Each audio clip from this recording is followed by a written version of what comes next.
All right, let's jump into a story that connects a city famous for country music, an ancient wonder of the world, and a pretty intense global debate that's still raging today. It really is a tale of two temples, one a perfect copy, and the other a masterpiece in pieces. And it all kicks off with a question that sounds, well, a little crazy.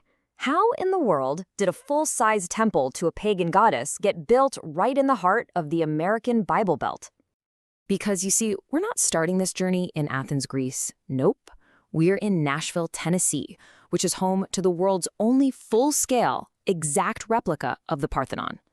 And just its existence opens up this incredible story about art, history, and a big fight over who owns the past.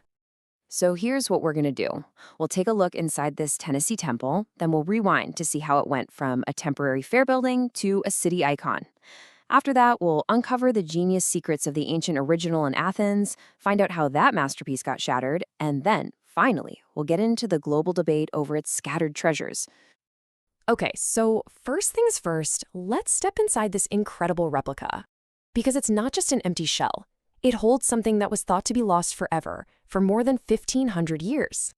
Standing inside is Athena Parthenos. Now, the original statue was this colossal masterpiece made of ivory and gold, and it was destroyed a long, long time ago. So this version in Nashville, finished in 1990 by sculptor Alan LeQuire, is our best shot at imagining what the original looked like. And get this, it's the largest indoor statue in the entire Western world. And just to give you a sense of the mind-blowing scale here, look at this number. That's not Athena's height. No way. That's the height of the figure of Nike, the goddess of victory, who is standing in the palm of Athena's hand. That one little part of the statue is taller than most people. So the big question is, why Nashville? How on earth did this classical wonder end up there? Well, the story has nothing to do with ancient devotion and everything to do with civic pride and a World's Fair. The Parthenon was first built way back in 1897 out of plaster and wood for a state fair. See, Nashville was already nicknamed the Athens of the South for its commitment to education. The building was only meant to be temporary, but the people of Nashville absolutely loved it and protested to stop it from being torn down.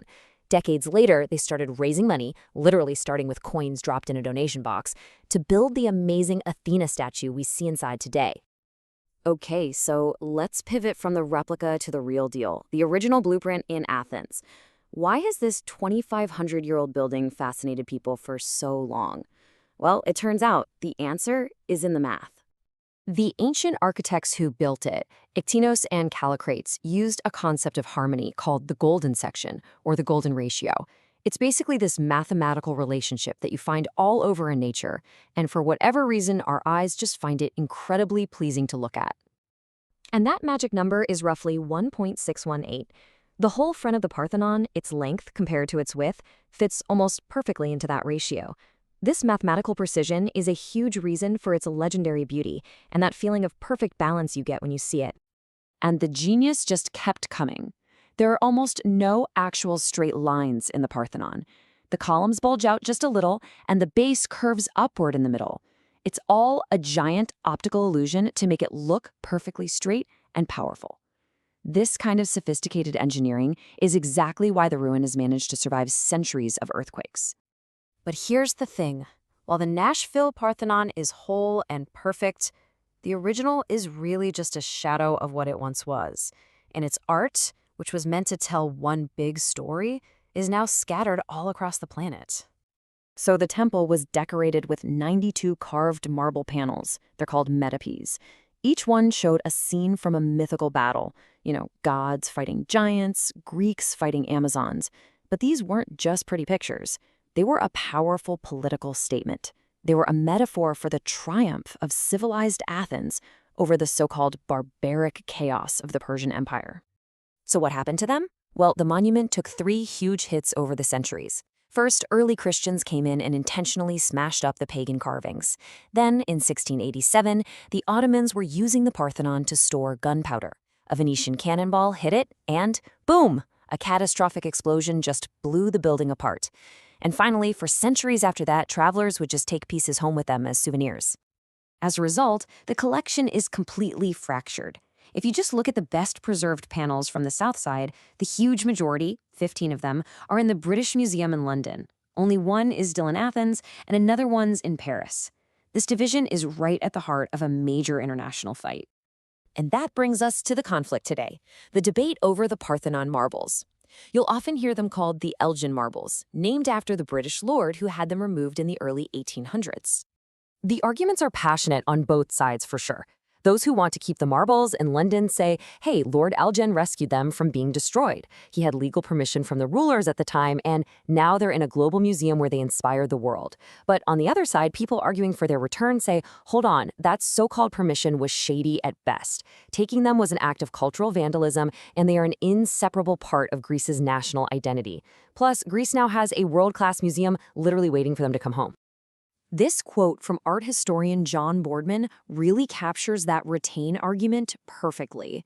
The idea is that their presence in London created this whole new global appreciation for Greek art that just wouldn't have happened if they'd stayed in Athens. And this sentiment, this gets right to the heart of the return argument. For Greece, this isn't just about art or artifacts. It's about healing a national wound and bringing back a symbol that's core to their identity. So where does that leave us today? Well, we have a perfect replica in Nashville that reminds us of everything that was lost. And we have a broken original in Athens that's fueling a global debate about what's right. And maybe nothing shows the current situation better than this. When you go to the top floor of the Acropolis Museum in Athens, you see the original sculptures that they have, all arranged in their correct places. But right next to them are these glaring, bone-white plaster casts. They're placeholders for the pieces that are in London. It's a silent, constant protest that makes the absence of the marbles a real, tangible thing you feel when you're there. And it all leaves us with this huge question, one that's much bigger than just these stones. In our world of global culture and national heritage, what is the right home for a masterpiece? Is it the place where it was born, or is it the place where the whole world can see it? And that, well, that's a debate that's just as enduring as the Parthenon itself.